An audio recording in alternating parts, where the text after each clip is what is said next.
আপনারা জানেন যে গাইবান্ধা জেলায় মোট 5টি সংসদীয় আসন রয়েছে। এই 5টি সংসদীয় আসনে মনোনয়নপত্র গ্রহণ হয়েছিল মোট 60টি। তোর মধ্যে মনোনয়নপত্র দাখিলকারীগণের সংখ্যা হচ্ছে সর্বমোট 45। আমি যদি আসন ভিত্তিক বলি তাহলে 29 গাইবান্ধা 1, মনোনয়নপত্র দাখিলকারীগণের সংখ্যা হচ্ছে 10। 30 গাইবান্ধা 2, 8 জন। 31 গাইবান্ধা 3, 10 জন। 32 গাইবান্ধা 4, 6 জন। 33 গাইবান্ধা 5, 11 জন।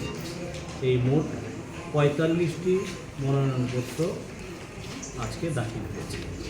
আর নির্বাচনের তো মোটামুটি আনুষ্ঠানিক আমরা কমিশনের নির্দেশনা মোতাবেক নির্বাচনটি অবাধ, সুষ্ঠু এবং নিরপেক্ষভাবে উৎসবপূর্ণভাবে যাতে হয়, সকল ভোটার যেন ভোট কেন্দ্রে গিয়ে ভোট প্রদান করেন, সেজন্যে ব্যাপক প্রচারণার ব্যবস্থা করা হয়েছে।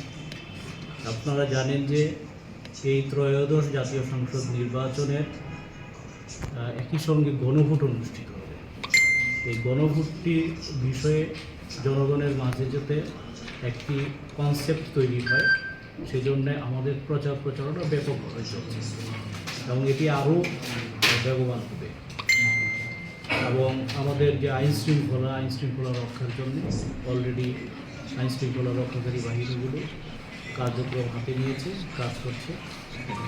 এবং আমাদের আচরণবিধির জন্য প্রতিটি উপজেলায় আচরণবিধি প্রতিপালনের জন্য এক্সিকিউটিভ ম্যাজিস্ট্রেট নিয়োজিত রয়েছে, তারা কাজ করছে।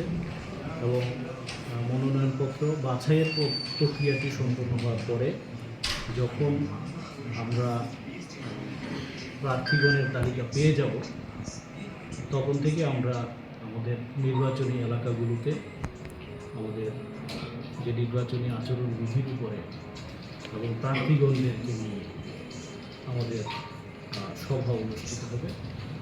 আমরা সেখানেও বিভিন্ন মেসেজ দিব, যেই মেসেজগুলোর মাধ্যমে অবাধ, সুষ্ঠু এবং নিরপেক্ষ নির্বাচন এবং গণভোটটি যেন উৎসবমুখরভাবে সম্পন্ন হয়।